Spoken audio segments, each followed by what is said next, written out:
Was a woman's silence truly consent? Did a sword always decide a queen's fate? The rain in Rome tasted of ash and regret. Not the gentle, cleansing rain of a new dawn, but the thick, clinging rain of a secret festering beneath marble floors.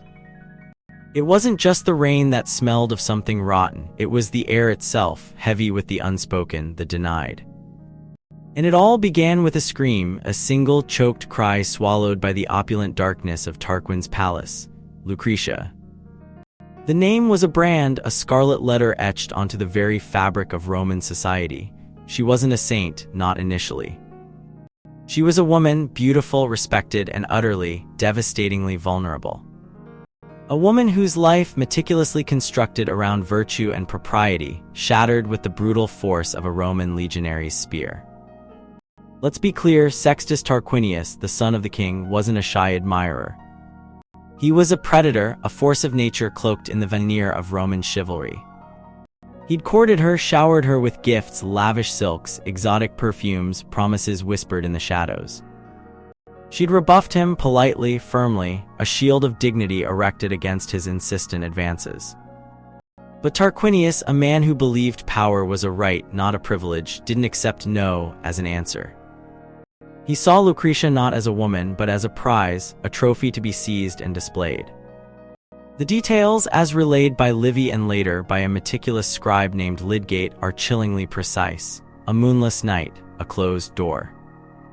The scent of roses quickly overwhelmed by something darker, something metallic.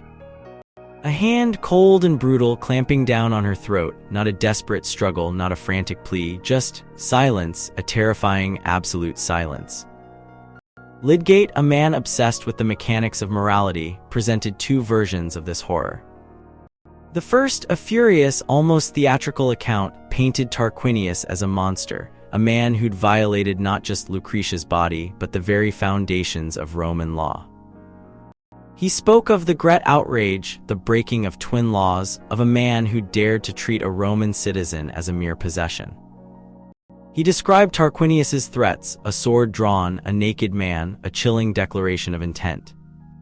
It was a performance, a meticulously crafted indictment designed to ignite righteous fury. But Lydgate, ever the careful chronicler, offered a second version.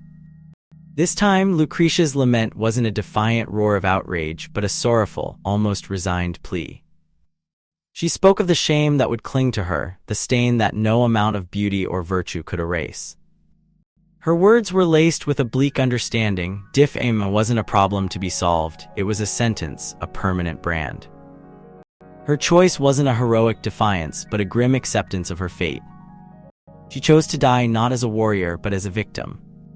Interestingly, Lydgate seemed to subtly shift the focus. He amplified the physical threat, stripping away the moral complexities. The sword became the decisive weapon, the instrument of her demise. It was a brutal simplification, a deliberate distancing from the messy, uncomfortable realities of power and desire. Now, let's jump forward centuries. Christine de Pisan, a woman forging her own path in a world dominated by men, encountered the Lucretia story. She didn't mince words.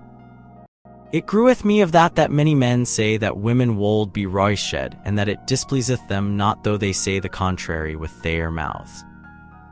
She saw through the romanticized narratives, the tales of noble sacrifice, and recognized the insidious prejudice at the heart of the story. For Christine, Lucretia wasn't a symbol of female virtue. She was a victim of a deeply ingrained misogyny. She highlighted the absurd notion that women were inherently predisposed to pleasure and rape, a dangerous and damaging idea that had been used to justify centuries of abuse. Lucretia's suicide, she argued, wasn't an act of defiance but a tragic consequence of her vulnerability.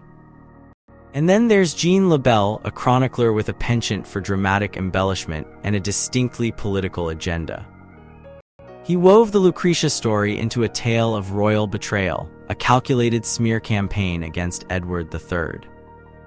The Countess of Salisbury, a woman of impeccable lineage and formidable spirit, became the unwitting victim of this fabricated scandal. The parallels were unsettling. The seductive glances, the veiled requests, the desperate pleas for respect all echoed the events in Rome.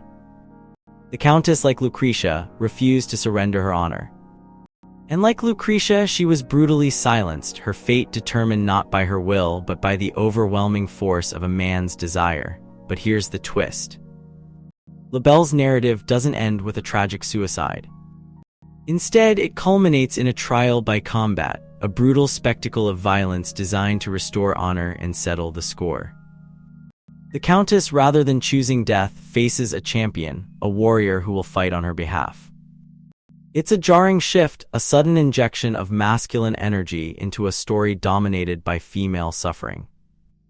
Froissart, a master of courtly romance, adopted a similar approach.